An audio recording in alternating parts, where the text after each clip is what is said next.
নমস্কার।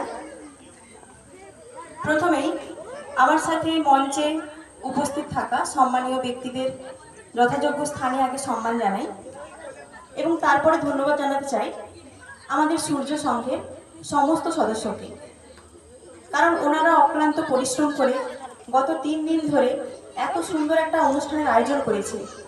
কারণ একটা অনুষ্ঠান মানে অনেক বড় দায়িত্ব।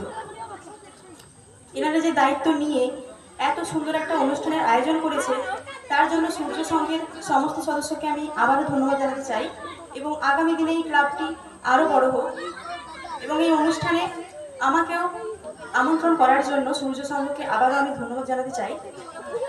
আর এই সময় আমরা প্রত্যেকেই বাড়িতেই থাকতাম, কিন্তু এই অনুষ্ঠানের মাধ্যমে আমরা একটা জায়গায় এসে মিলিত হয়েছি। আর আগামী দিনে এই ক্লাবটি আরও বড় হোক, প্রত্যেকটি মানুষের মনে যেন ভালোবাসা দিয়ে এইভাবে জায়গা করে নিতে পারে। এবং আরও একটা বিষয় যেটা আমি প্রত্যেকটা মঞ্চে গিয়েই আমি বলে থাকি, যে একটা রক্তদান শিবির যেটা এই সূর্য সংঘ আয়োজন করেছে, আর তার জন্য তো ক্লাবকে আমার তরফ থেকে অসংখ্য অসংখ্য ধন্যবাদ। এবং এই ক্লাবে আসতে পেরে আমিও নিজেকে ধন্য মনে করছি। আর আগামী দিনে এই ক্লাবটি আরও বড় হোক। আর বেশি কিছু বলবো না, কারণ পুরস্কারের জন্য সবাই অধীর আগ্রহে বসে আছে।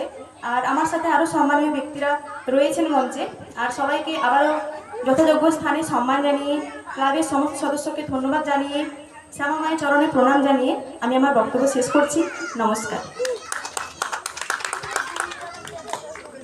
অগ্নিসংঘের পক্ষ থেকে রাত্রি কুইলা মহাশয়াকে অসংখ্য অসংখ্য ধন্যবাদ। এবারে আপনাদের সামনে কিছু কথা বলবেন কল্যাণপুর গ্রাম পঞ্চায়েতের সদস্য সুজয় মান্না মহাশয়।